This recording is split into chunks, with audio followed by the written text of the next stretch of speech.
Good evening, everyone, and welcome to Harrisburg City Council Legislative Session. Today is July 6, 2021. I am now calling this meeting to order at 6 o'clock p.m. Mr. Petrosky, please do the roll call. Mr. Allett, Present. Ms. Bowers, Present. Ms. Daniels, Here. Ms. Green, Present. Mr. Madison, Here. Mr. Majors, Here. Ms. Williams. Present. Thank you, Mr. Petrosky. We now will move on to invocation. Mr. Madsen. Yes, thank you, President Williams. Just wanted to make note of a few passings that happened in the community. Aaron LePen, Attorney James Rowland, the Eastern Moore family, and the Brown and Mills family both had losses this past week. Just want to lift them in our prayers and our thoughts. So if we can have a moment of silence for them and their families as they go through this difficult time.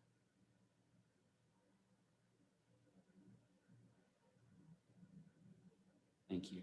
And before we break, I just want to wish everybody a nice summer holiday or break before we come back to session in late August. And I just want to thank the staff for all their hard work and the community for their continued engagement. I just want to wish everybody a blessed and happy summer. Oh, okay, Mr. Madsen, but you could have did that on at the end. New business at the end. But thank Sorry you about anyway. Thank you anyway. Moving on to Pledge of Allegiance. Thank you, President. Ms. Green, please.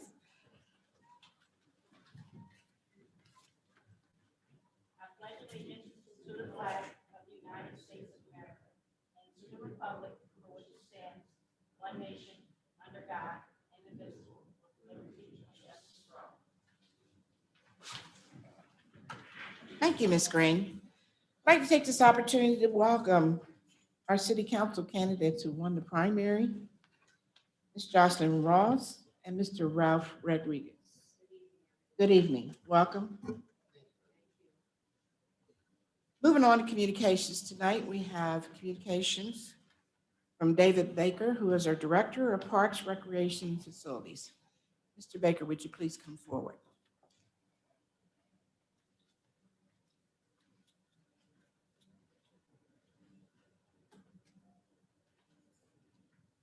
Good evening. Is your mic on? Push the button. Nope, Hello. that's All better. right. Good evening, council. Thank you for having me tonight. I would like to make a real quick presentation here, just kind of following up with everyone about our pilot memorial bench program.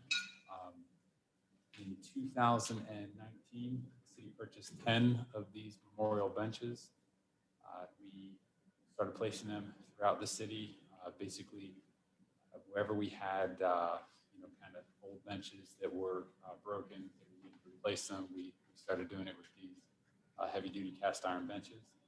In 2021, the city purchased 6 of these benches and continued to place them throughout the city.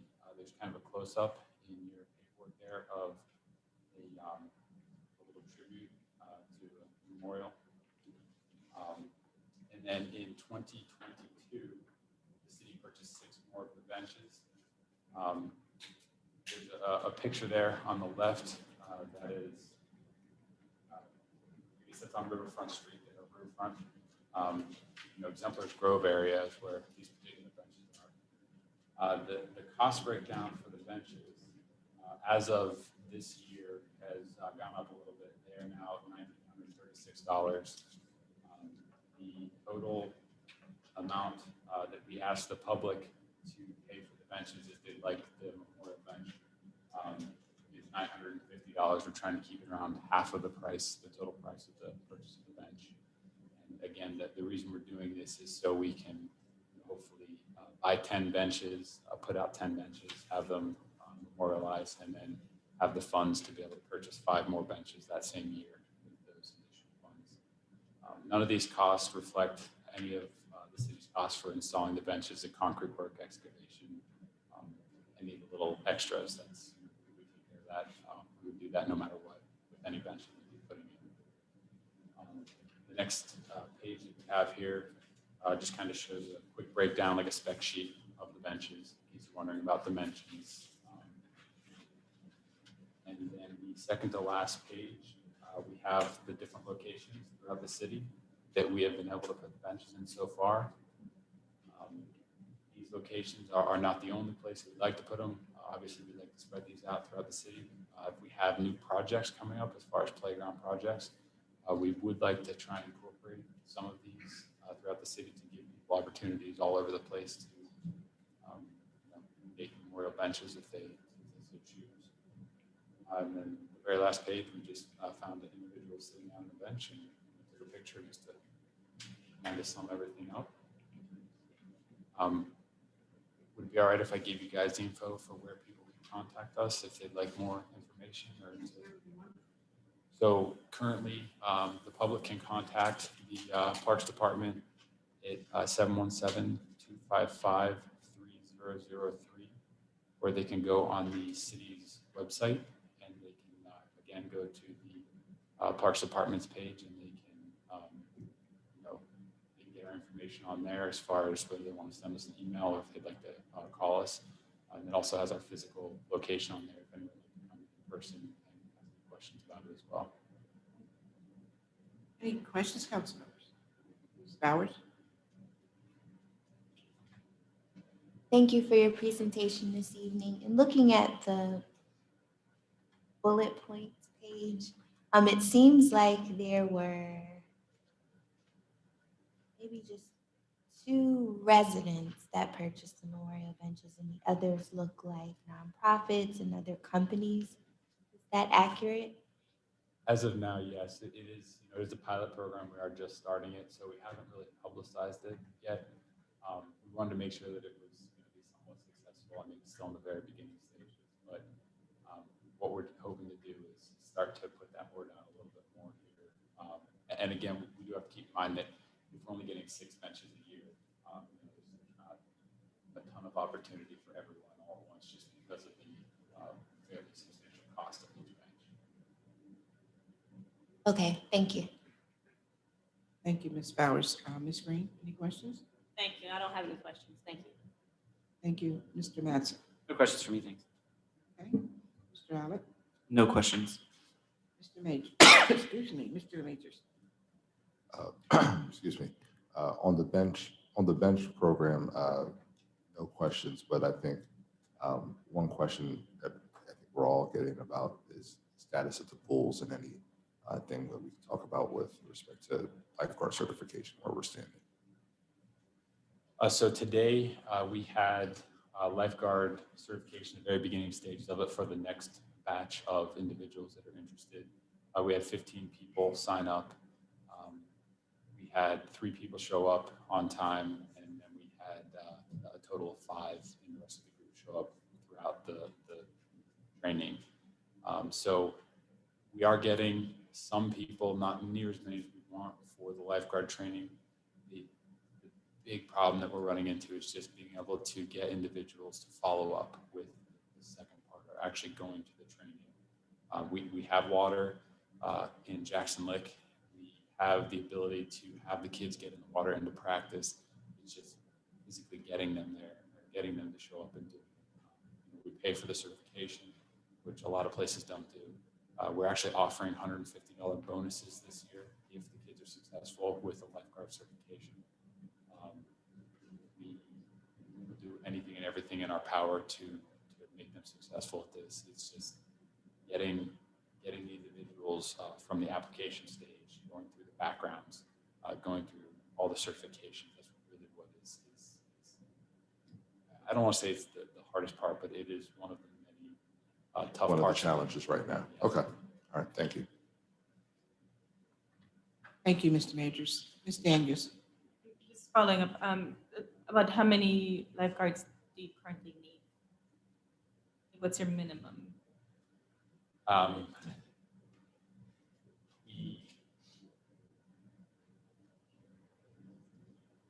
would like to say we wouldn't like to go without any less than at least 20 lifeguards. So we will do everything in our power to make it work, even if we have to flex schedules or if we have to alternate pools or whatever it is we have to do. That's what we're shooting for. The problem is we just can't responsibly open up the way we want to pass their certifications. And then in terms of the bench program, how many total benches does the city have? As far as, I mean, we have benches throughout the city, just every type of bench. Yeah. Uh, I could guess maybe, I would say probably over 100. And so will all of them be included in the program, or are there some of them that are, or like, will benches and playgrounds be included in the program? Or So is it just if parks? we can swing it, and it all depends on funding, but if we can swing to put these memorial benches, or if they're appropriate, we'll put them in the space. Like there's the bench seating at Italian Lake, these wouldn't be appropriate for that to put out there just because of the size of the bench and the height. But if the area, let's say around Italian Lake, if they would be appropriate, because currently we're trying to put new benches out there as well. But we're also going to be starting a community outreach for that to try and get everybody's input before we just plop whatever we want out there. Let's say we do something along those lines, then we put them out there, but they wouldn't go everywhere. Like I said, as long as it's the appropriate place and the public wants them there, that's what we're shooting for. That's it for me, thank you. Okay, thank you, Mr. Baker. Thank you. Appreciate you coming forth. Wait, one question. You said 2022. Are you purchasing 6 benches? Or you have already purchased one? This is 21. Yeah. So is this in your budget for next year? Correct. Yes. Oh, well, It would okay. be in our budget as long as everything is Oh, successful. okay. Yes. Okay. All right, thank you very, very much.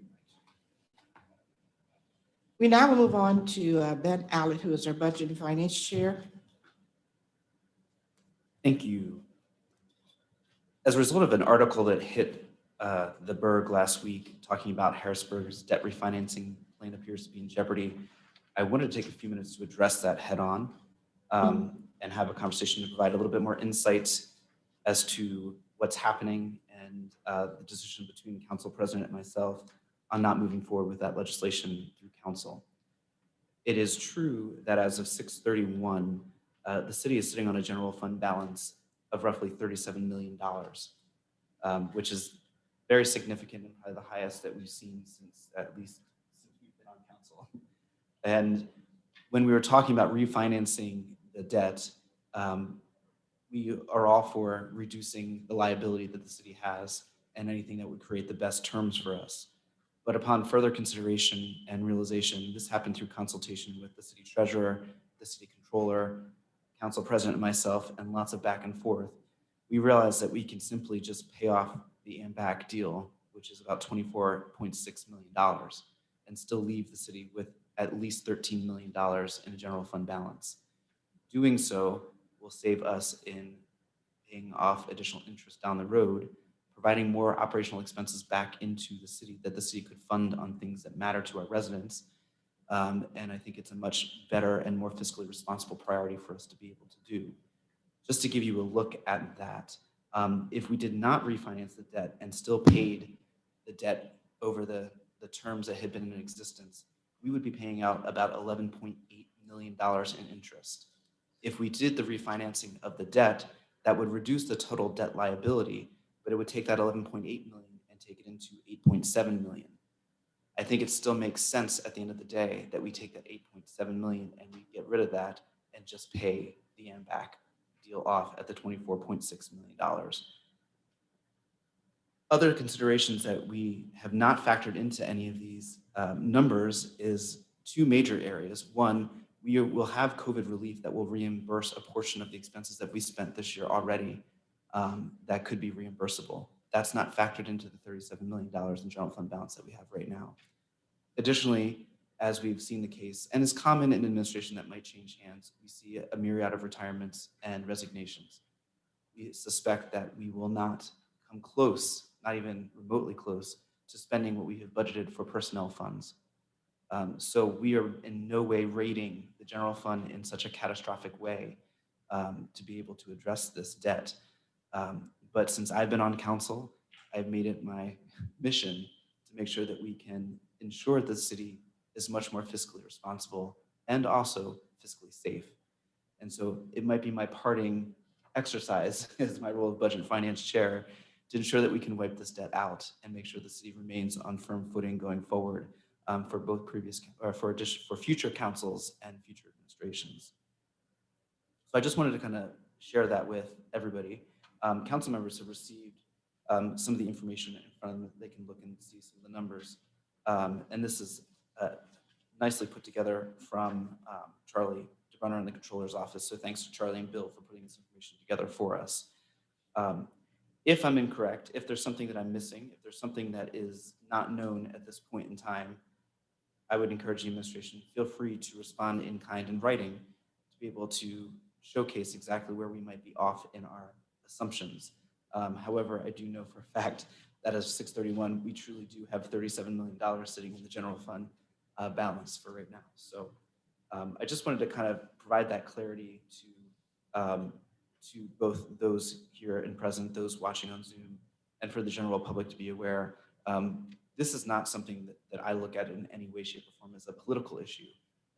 This has always been and will remain something of more of a fiscal responsibility issue, and one that I've taken very seriously since I've been on council. So just wanted to put it out there. I don't know if there's any questions from my colleagues or anything like that, but just wanted to be able to share that with everybody. Council members, are there any questions that you'd like to ask Mr. Allett? Majors. No questions, but I think we just want to clarify. I guess you mean 6/30/21? It sounds like you were saying 6/31. Oh, 6/30 of this year. Okay. Just a few June 30, days ago. 2021. Yeah, Got it. sorry. Okay. All right. Anyone else?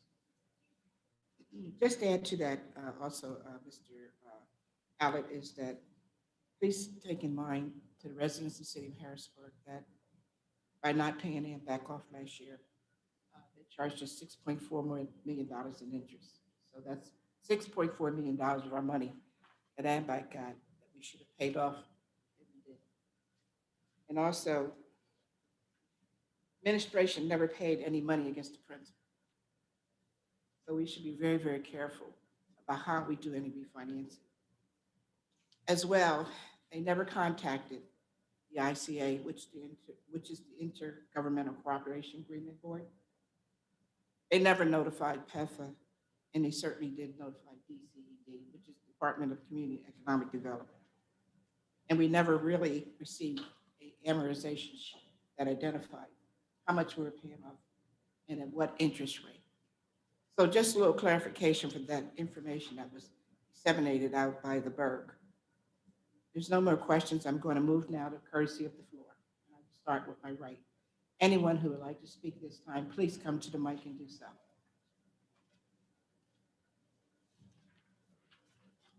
Good evening, members of council. Can you hear me?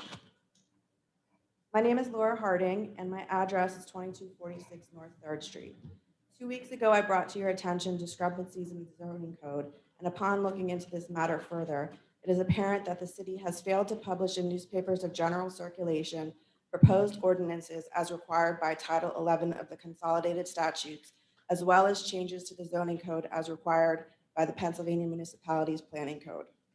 The legal ramifications of this are unclear, but what is clear is that this city government has deliberately and systematically stripped the public of its rights to be informed.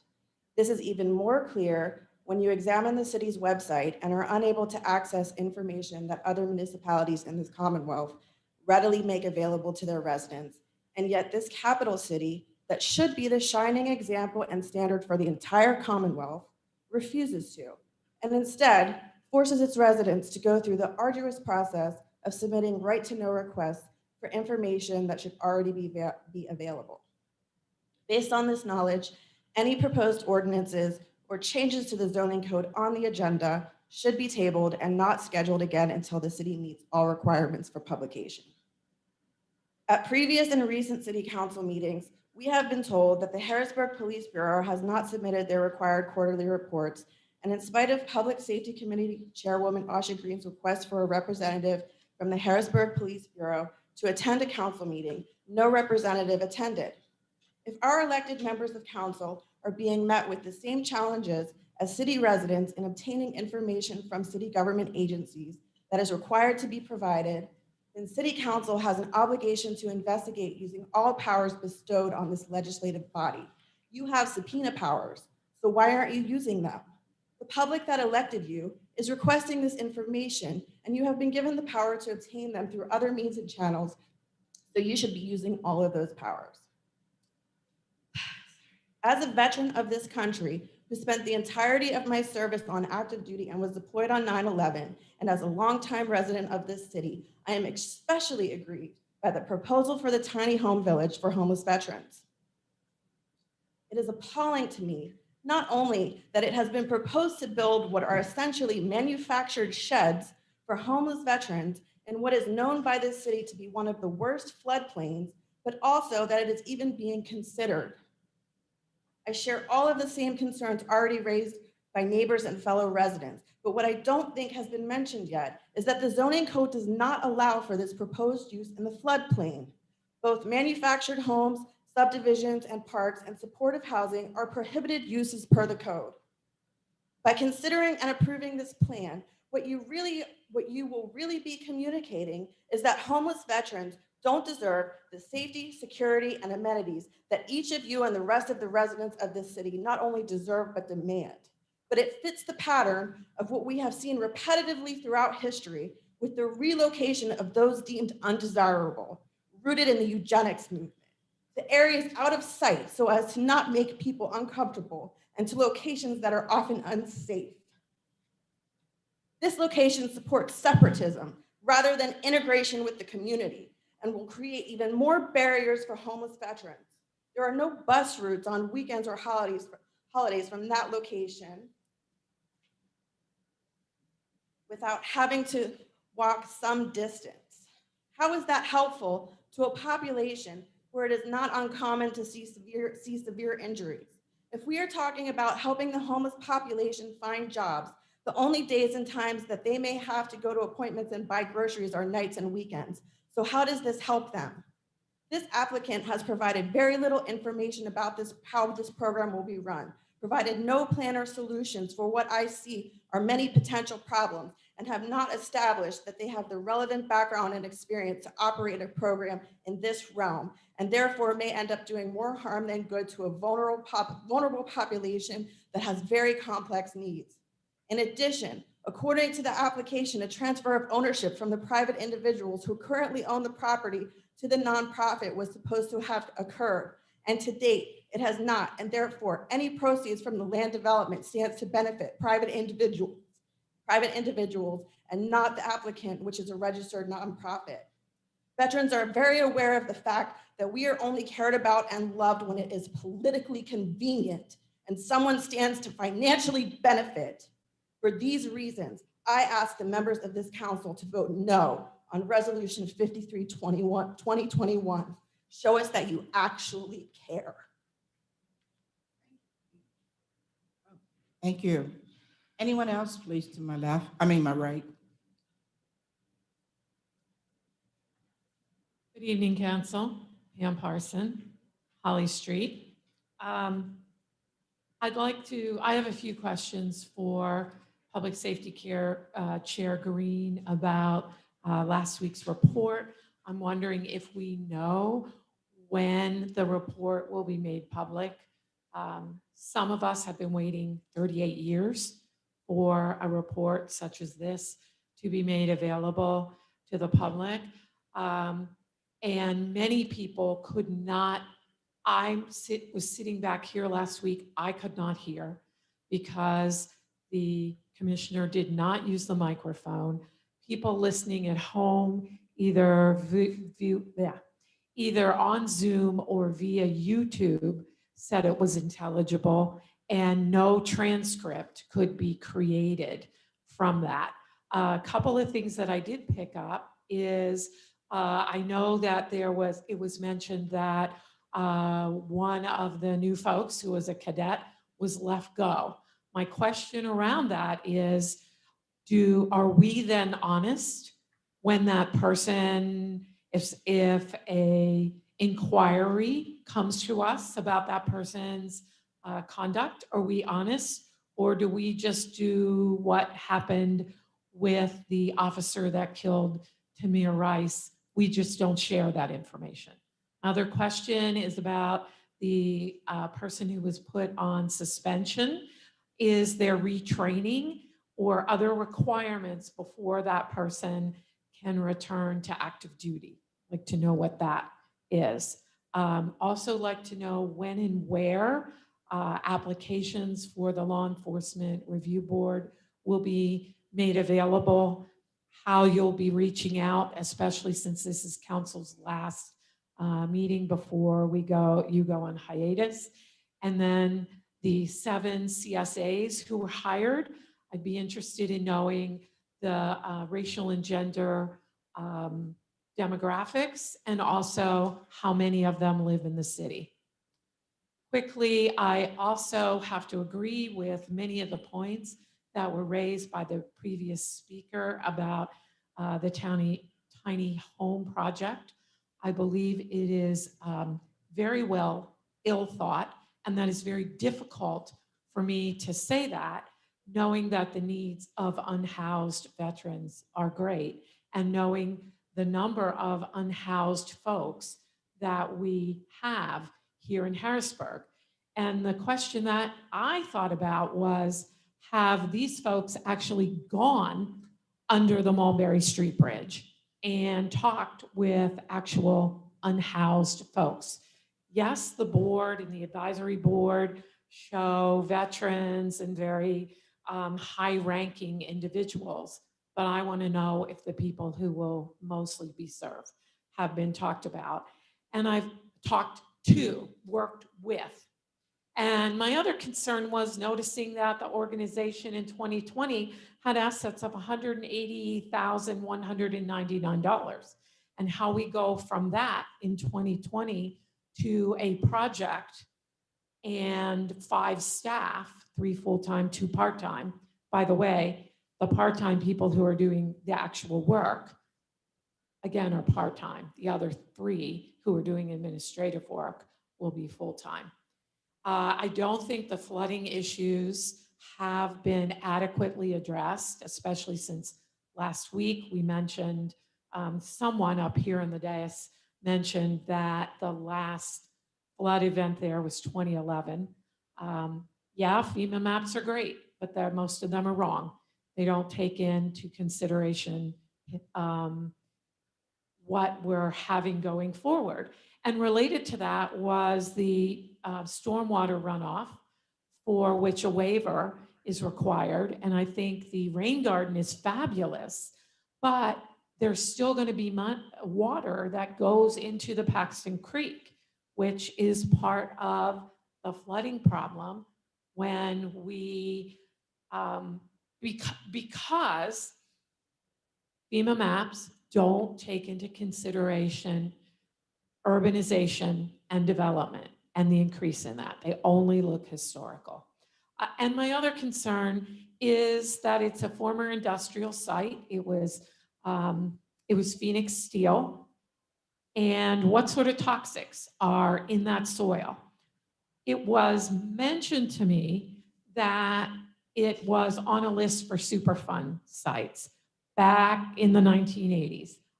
I'll be honest and tell you, I did not have time to research that, but I think those are questions to ask about toxics. I think our veterans deserve the best, especially homeless veterans, and I don't think this project meets that. Thank you. Okay, thank you. Anyone else to my right, please? Anyone else in the middle? Go ahead, sir. My name is Bruce Grossman. I'm an attorney. I represent Veterans Outreach of Pennsylvania, the organization that is conducting and operating the Tiny Homes Project. It's unfortunate that there is so much misinformation about the project when the group itself has conducted outreach with communities to try and give them the information they've requested. First and foremost, the homes will not be built on a 100-year floodplain. They will be constructed on a 500-year floodplain. And as part of the construction process, abatement procedures will be installed, grading, and so forth. On the issue of not taking title to the property, the council just approved the subdivision process last month, and the procedures require that all the documents be signed. They are circulating now for circulation and will be probably recorded by the end of this month. Mr. Grossman, speak into the I mic so that apologize. this is recorded. That's okay. I apologize. That's all right.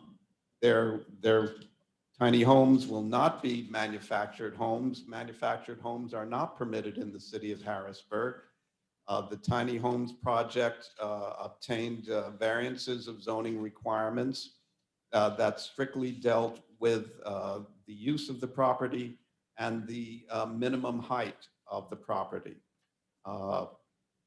As far as conditions on the property, they have been assessed by engineers, by soil specialists, and we would not proceed if there were any toxic elements found or reported.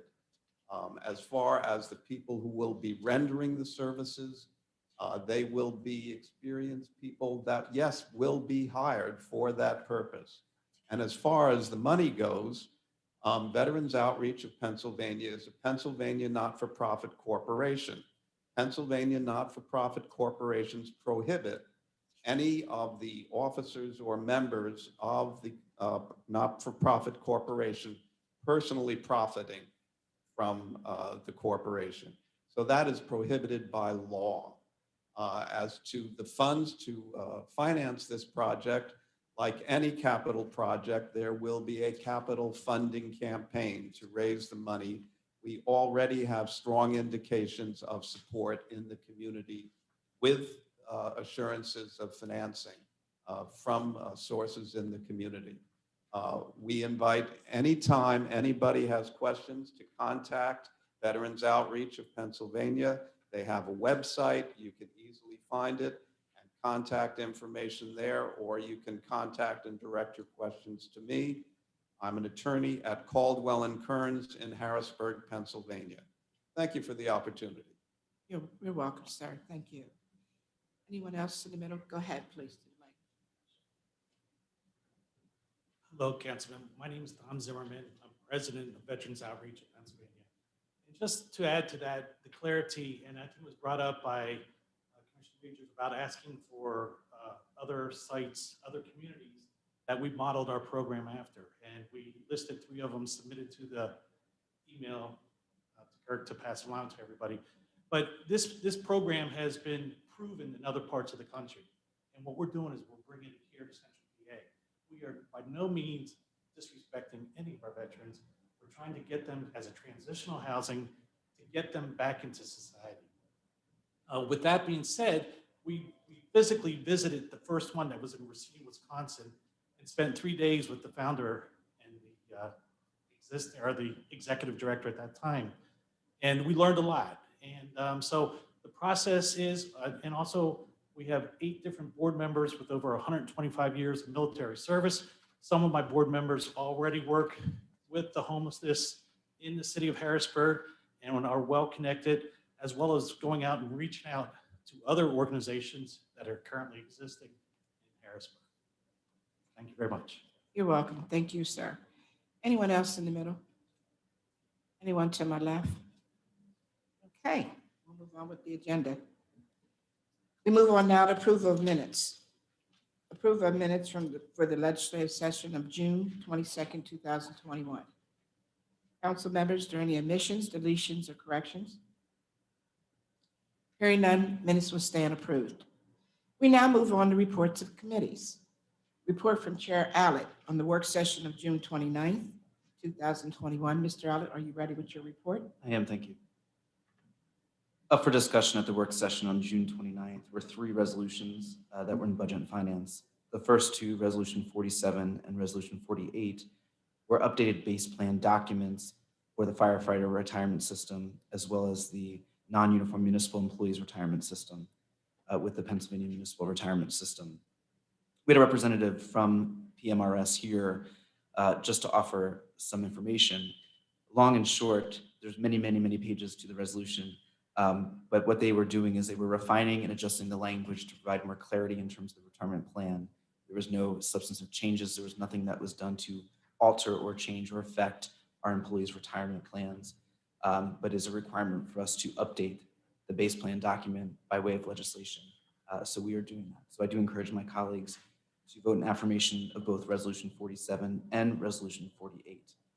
Also up for discussion was Resolution 50 of 2021, which was a resolution authorizing the city to negotiate and enter agreements with Cordier Auctions and Appraisals and the estate of Stephen R. Reed to dispose of certain artifacts, objects, and documents by auction.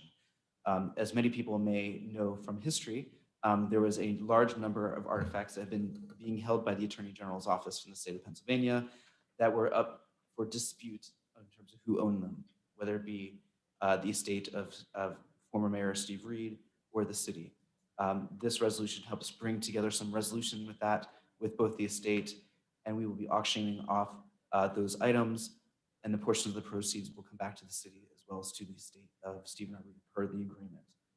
I do encourage my colleagues to vote in affirmation because quite honestly, this ends a very long saga in something that has been going on way too long. So I do encourage my colleagues to vote in affirmation of that, and thus concludes my committee report. Thank you, Mr. Allen. We now move on to report from Chair Bowers on the work session of June 29, 2021. Ms. Bowers, are you ready with your report? Yes, I am, President Williams. Thank you. You're welcome. On Tuesday, June 29th, 2021, the Building and Housing Committee met to discuss Resolution 51 of 2021 and Resolution 52 of 2021. Resolution 51 of 2021 is a resolution of the Council of the City of Harrisburg to approve the adoption of updated historic district design and preservation guidelines. Mr. Frank Grumbine, Historic Preservation Specialist and Archivist, provided an overview of the updated guidelines. Mr. Grumbine shared that historic district design and preservation guidelines were initially adopted in 2009, offering broad technical assistance. The purpose of the Historic District Design Guidelines is to provide comprehensive information regarding Harrisburg's local history and architecture, as well as specific guidelines for appropriate maintenance, rehabilitation, and new improvements that preserve and enhance the character and appearance of Harrisburg's historic buildings and neighborhoods.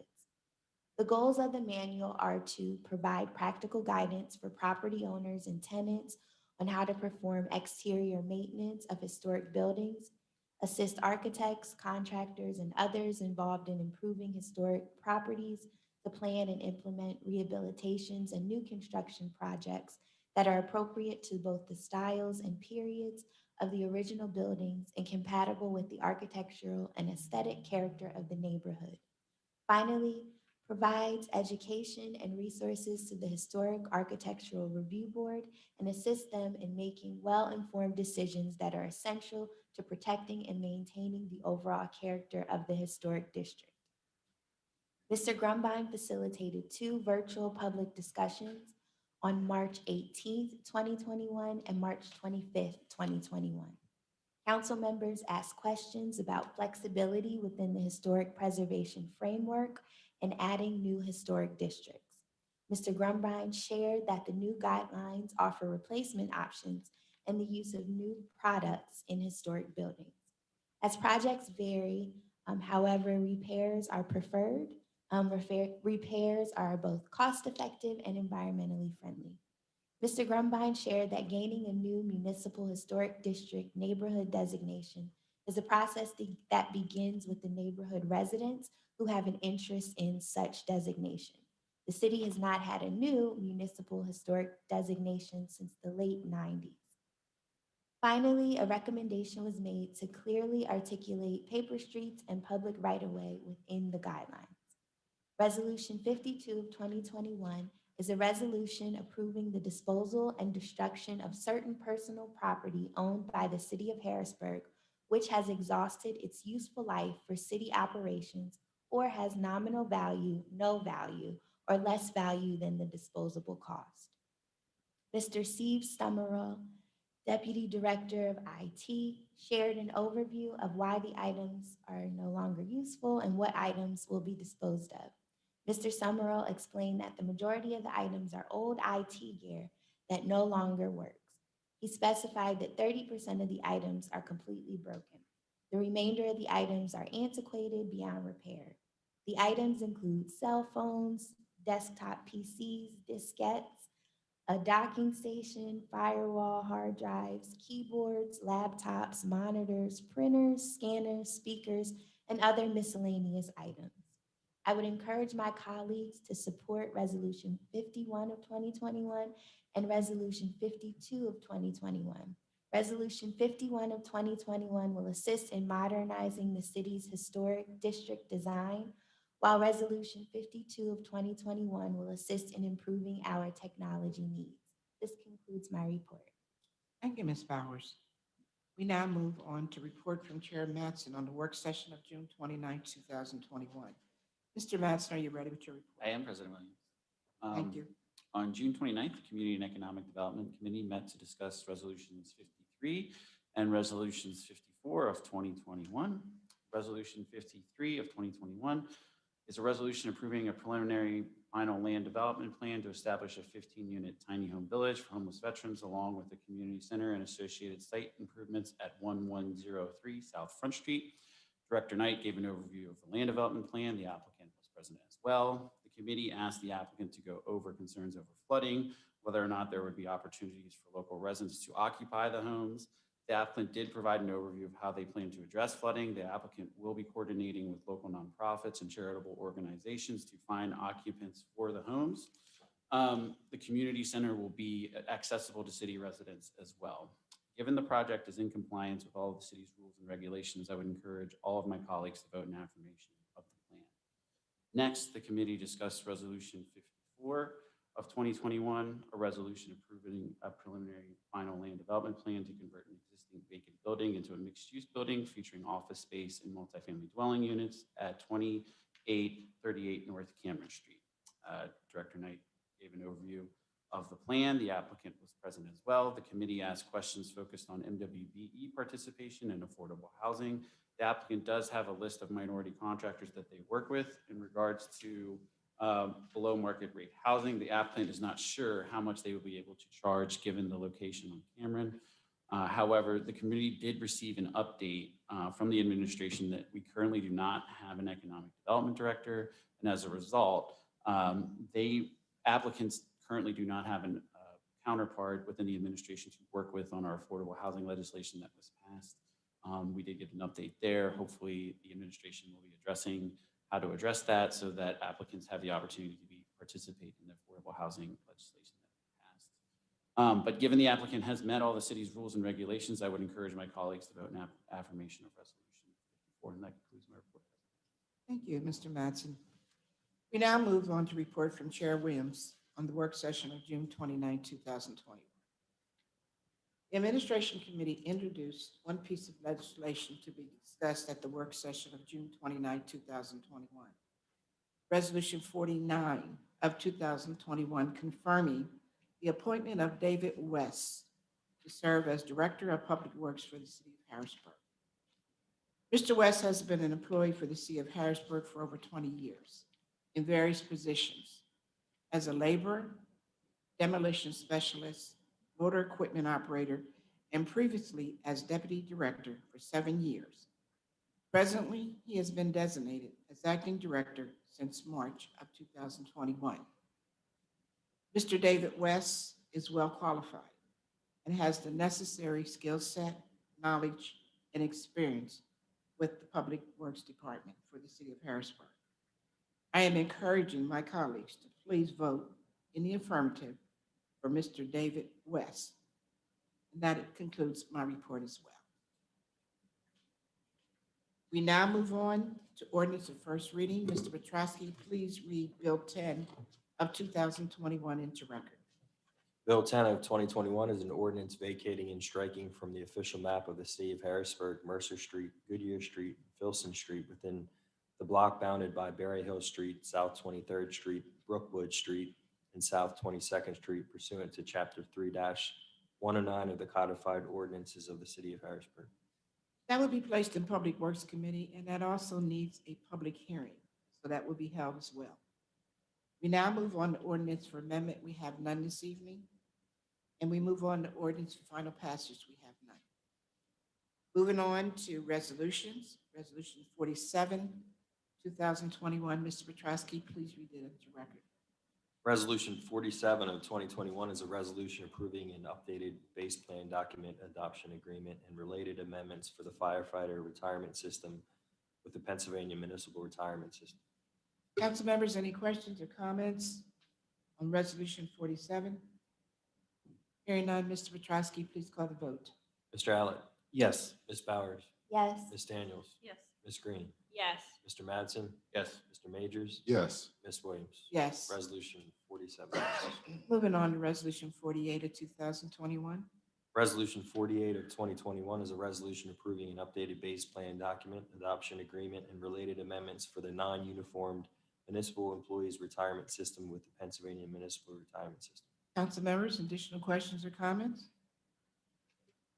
Hearing none, please call the vote. Mr. Petrosky. Mr. Allett, Yes. Ms. Bowers, Yes. Ms. Daniels, Yes. Ms. Green, Yes. Mr. Madsen, Yes. Mr. Majors, Yes. Ms. Williams. Yes, Resolution 48 passes. thank you. Moving on to Resolution 50 of 2021. Resolution 50 of 2021 is a resolution authorizing the city to negotiate and enter into agreements with Cordier Auctions, Appraisals, and the estate of Stephen R. Reed to dispose of certain artifacts, objects, and documents by auction. Any additional questions or comments, council members?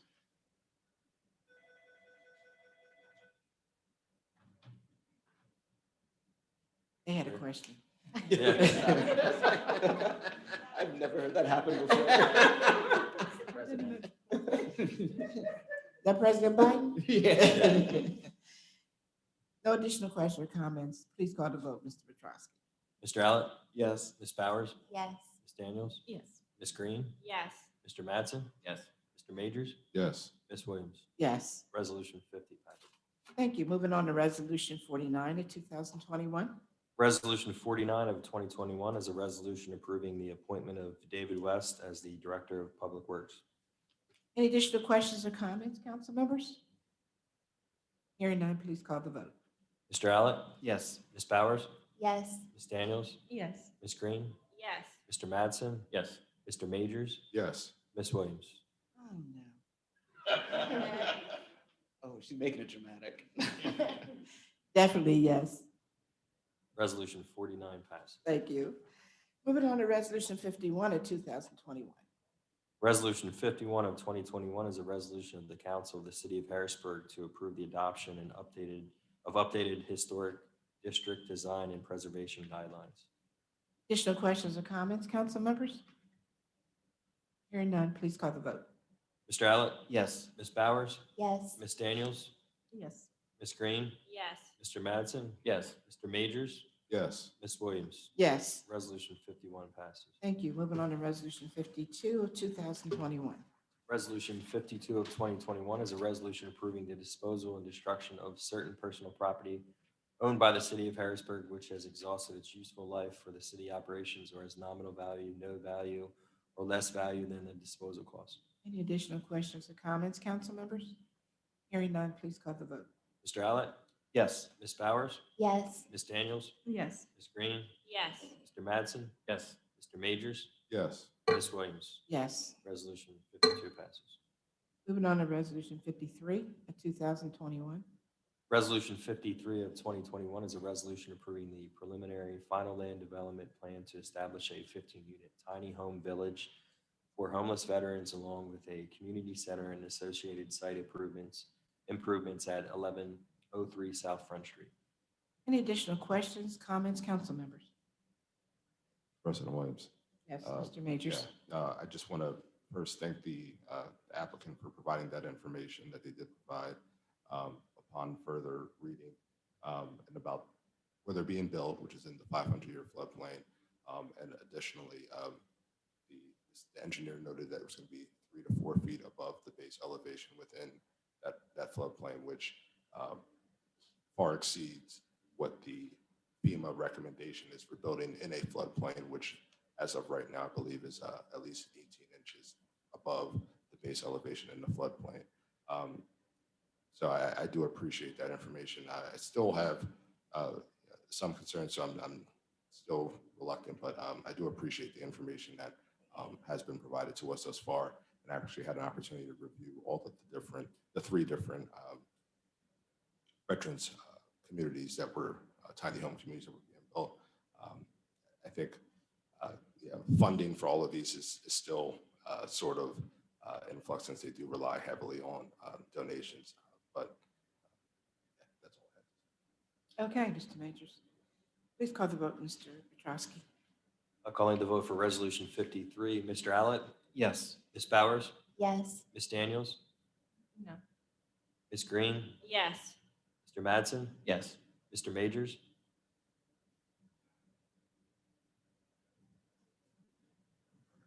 Yeah, yes, sorry. Ms. Williams. Yes, Resolution 53 passes. thank you. Moving on to Resolution 54, 2021. Resolution 54 of 2021 is a resolution approving a preliminary final land development plan to convert an existing vacant building into a mixed-use building featuring office space and multifamily dwelling units, 28 to 38 North Cameron Street. Any additional questions or comments, council members? Yes, I have a comment. Okay, thank you, Ms. Bowers. Thank you. I will not be voting in support of Resolution 54 of 2021. The applicant could not confidently share whether they will participate in the city's affordable housing program once functional. There are 6 units at 20%. Only 1 unit would be deemed affordable. The applicant referenced HUD income guidelines, and our residents who fall under the low to moderate income statuses would once again be cost burdened by this apartment. Thank you. Thank you, Ms. Bowers. Anyone else? Please call the vote. Mr. Allett, Yes. Ms. Bowers, No. Ms. Daniels, Yes. Ms. Green, Yes. Mr. Madsen, Yes. Mr. Majors, Yes, Ms. Williams. No, Resolution 54 passes. thank you. Moving on to Resolution 55 of 2021. Resolution 55 of 2021 is a resolution approving the disposal or donation of certain personal property owned by the City of Harrisburg, which has exhausted its useful life for city operations. That will be placed in Building and Housing. Moving on to Resolution 56 of 2021. Resolution 56 of 2021 is a resolution accepting the offer of the Pennsylvania Department of Transportation in the amount of $700 in just compensation for the acquisition of 108.85 square feet of right-of-way and a 6 square feet temporary construction easement at the corner of South 29th Street and Dairy Street for the I-83 widening project. And that will be placed in Public Works Committee. Now I ask council members please to give me a motion to suspend the rules, because I would like to do Resolution 55 and 56 up for discussion. I have a motion. So moved. I have a second. Second. Thank you. Who's here tonight for Resolution 55 from the city? Now I will turn it over to Ms. Bowers. Thank you, President Williams. Good evening. Good evening. You could please provide an overview of the resolution? Sure. So this resolution actually encompasses 2 different departments wanting to dispose of property. The first being the police department that wants to get rid of 10 radios that are no longer useful to the police bureau. However, it's my understanding that the radios can be reprogrammed and used on a frequency for lifetime. As both that Lifetime EMS is a nonprofit medical service corporation, and the fact that the disposal cost does not exceed $2,000, there is no requirement for advertising and bidding to dispose of this property. The second piece of property wanting to be disposed of, it comes out of the BMC with Public Works and Director West this year that can probably shed a little bit more insight onto this piece of equipment.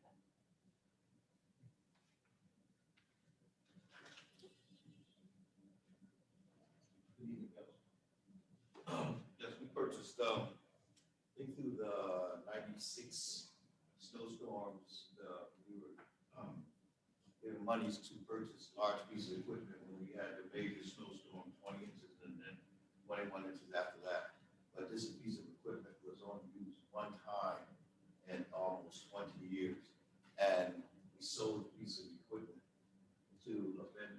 the sale that was approved by council. The attachments that we are referencing are attachments that was held at CRW for over 8 years that we have no use for.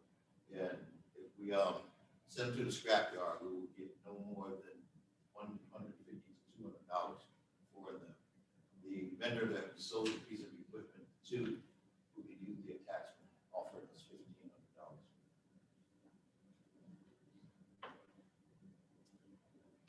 Thank you both for sharing. Do any of my colleagues have any questions? I'll begin with Councilwoman Daniels. Any questions? No. Okay. Councilman Majors. No. Vice President Allen. Good, thank you. You're welcome. President Williams. Take the 1,500. Nothing. Councilman Mattson. No questions. Councilwoman Green. No questions for this, thank you. Thank you both. As such, I would like to move Resolution 55 of 2020 for a vote. Okay, thank you, Ms. Powers. Moving on to Resolution 56, Mr. Majors. I will now turn it over to you. Thank you, President Williams. You're welcome. So we have Mr. Martin here to provide us with a brief overview of Resolution 56 of 2021, and then see. Good evening, Chairman, Majors, council members. So this is part of the PennDOT I-83 project. They have 2 phases that touch the city of Harrisburg. This one's the furthest east. This is the project portion that'll go to construction first. And as part of the project, one of the on 29th and Dairy will be one of the improvements. And as such, the city owns, in fee simple, believe it or not, a parcel of land 14 feet wide by 103 feet long at the intersection of 29th and Dairy on the north west quadrant of that intersection. Best I could tell is it was required when the roadway was widened. So if you're coming southbound on 29th Street and you approach the intersection of Dairy, the sidewalk sort of juts out and a right turn, a right through lane opens up. So the city had acquired that in fee simple, and PennDOT wants to redo the ramp. So they're offering for the easement $700 for the easement. So it's Not as much as attachments to a piece of equipment. it's going to cost us more in administrative costs than we get back. But be that as it may, PennDOT is requiring the formal easement dedication, right-of-way dedication from the city to this ADA ramp at that intersection. Thank you. I forgot. I'm sorry. I'm joined by our project manager, Percy Bullock, in the engineering department. I want to take this opportunity to obviously introduce him to Public Works Committee and council members. We do expect to get a lot of legislation like this with the 83. And so it could be he was the one presenting this in the future. So it'll be, every one of these has to come before council. This is just the first thing. Okay. Do you have any estimate on how many you think will need to come before us, or just as PennDOT continues to do their? We're actually hoping to have everything in one package and not do these individually. My last conversation with PennDOT, they indicated they would have. I'm sorry. Sorry, yeah, could just, sorry. yeah, just started. You're yeah, walking yeah. and, yeah, I'm sorry, Mr. In Majors, there, yeah, walking yeah. and talking. So as I was saying, we do hope to bring this all in one piece of legislation. My last conversation with PennDOT, they indicated that they would likely have the offer of just compensation for a portion of the public works facility. They're hoping to have that to us by the end of July. So hopefully when you guys come back from your hiatus, we would have a complete package of all the properties that they need in the city. Okay. 10, 15 parcels total, maybe. Okay. All right, thank you. I will start with questions to my left. Councilwoman Bowers, any questions? No, thank you. Councilwoman Green, No, I don't have any questions. Thank you. Councilman Madsen, No questions for me, thanks. President Williams. Was this assessed at $700? Is this assessment of the property there? It is, they use it's called a waiver process, which I'm unclear exactly what that means. They don't do an actual appraisal because it's such a small piece of property and it's not worth a lot. I think anything under that they value kind of a de minimis value, they don't do an appraisal. It was done by a third party right-of-way agent. It wasn't done by a non-official. All right, that's all I have. Thank you. Vice President Allen. Just kind of follow up to that question, you answered kind of the how, but the flip side is we'll spend more in transfer and title and things like that. Is there any way to have PennDOT cover the portion of that cost? Well, they'll cover all their costs. It would just be, we're salary employees. Right, it's a Myself time. and our solicitor's office, but. But they're going to cover title transfer. I mean, all those, I mean, I'm sure this has to be notarized and, the whole, so they're covering all of that. They will cover all the costs associated with the transfer and recording the documents. Also, I should point out, this is in lieu of them receiving an invocation. Right, and that's fair. All right, that's all I have. Thank you. Councilwoman Daniels. All right, thank you. Seeing no further questions, I'd ask that we would move forward to a vote on Resolution 56 of 2021. Thank you, President Williams. Thank you, Mr. Majors. I have a motion to go back in session. So moved. Ooh, I'll second wow, it. Which one? You got it, I'll second. Thank you. We're now back in session. Mr. Petrosky, please read Resolution 55. Resolution 55 of 2021 is a resolution approving the disposal of or donation of certain personal property owned by the city of Harrisburg, which has exhausted its useful life for city operations. Council members, any additional questions or comments? Hearing none, please call the vote. Mr. Allen? Yes. Ms. Bowers? Yes. Ms. Daniels? Yes. Ms. Green? Yes. Mr. Mattson? Yes. Mr. Majors? Yes. Ms. Williams? Yes, Resolution 55 passes. thank you. Moving on to Resolution 56. Resolution 56 of 2021 is a resolution accepting the offer from the Pennsylvania Department of Transportation, the amount of $700 in just compensation for the acquisition of 185 square feet of right-of-way, 6 square feet of temporary construction easement at the corner of South 29th Street and Dairy Street for the I-83 widening project. Any additional questions or comments, council members? Hearing none, please call the vote. Mr. Allett? Yes. Ms. Bowers? Yes. Ms. Daniels? Yes. Ms. Green? Yes. Mr. Mattson? Yes. Mr. Majors? Yes. Ms. Williams? Yes, Resolution 56 passes. thank you. We now will move on to old business. Council members, is there any old business you would like to address? Okay, how about new business? Mr. Daniels? Yeah, this is just a request to Chair Green. I don't know if there's something that their fire department could do regarding maybe something educational over the summer regarding fireworks in the city, given our inability to, or the difficulty in enforcement. But as someone who's surrounded by vacant lots that were caused by fires, I have grave concerns over the use of fireworks within the city limits. Ms. Green will take note of that. Yes, I can talk to our fire department about some educational opportunities. Any additional new business, Councilman? Mr. Mattson? Yes, I just wanted to make the public aware. I'm helping coordinating with the Camp Curtin YMCA and the Pennsylvania AFL-CIO and the Pennsylvania NAACP on a vaccination clinic. And it will be Thursday, 5 to 8, again at the Camp Curtin Y. That's 2135 North 6th Street.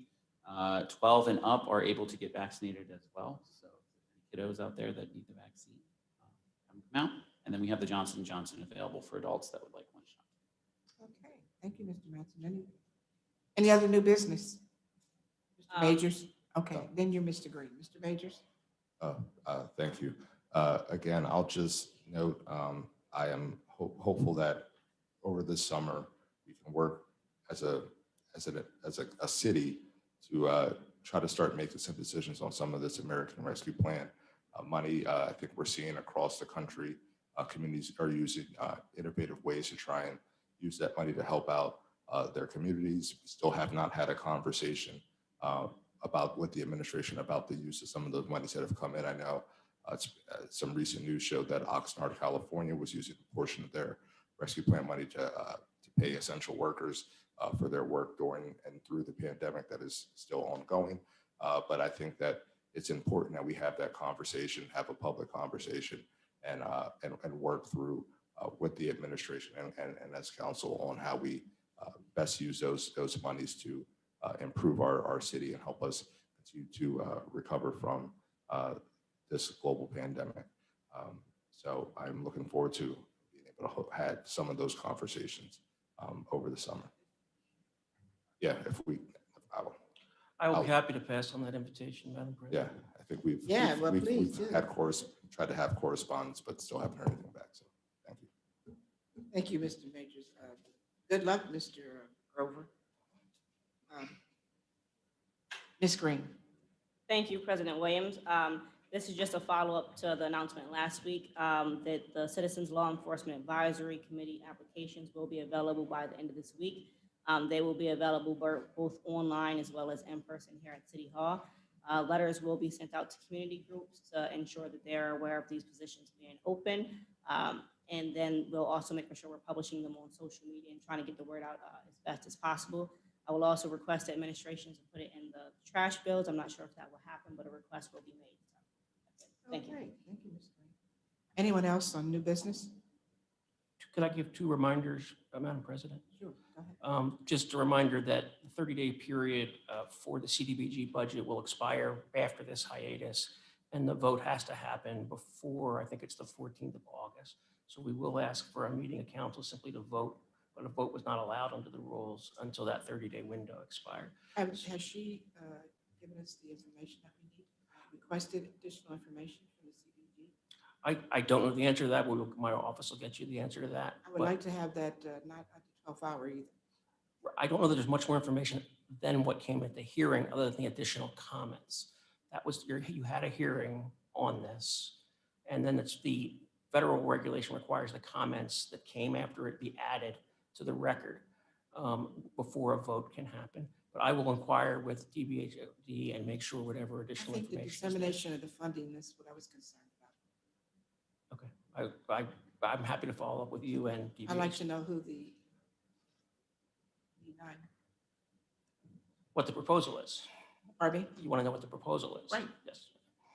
The second item is just a reminder, there should be, but I don't set the dates for these, a public hearing in the Commonwealth Court with DCED and the court on the exit of Act 47 sometime this summer. I will keep the council apprised of when those dates are set and fixed by the court. And there's open invitation to attend the court hearing? Well, I think so, but because of COVID, I don't know if they're going to limit the room. That's what I don't. So you'll be attending as well as anyone else? I would from be the attending, and there'd be the other primary parties too, who were stakeholders would have the right to be there and represented. I just don't know how the Commonwealth Court's going to handle the hearing. Can I ask a request of you to ask them that so that any member of council who would like to be in attendance? That's exactly Okay. why I'm letting you know. We will, if people want to be in attendance, we were going to have to ask ahead of time if we have a certain number of seats and things like that in the courtroom. Thank you. Anything else under new business? Hearing none. I ask for, oh wait, before I ask for adjournment, I just want to say to the public and everyone, have a safe and enjoyable summer. Look forward to coming back. City Council will resume August 24th, 2021. On that note, I have a motion for adjournment. So moved. Second, please. Second. Thank you. Meeting is officially adjourned.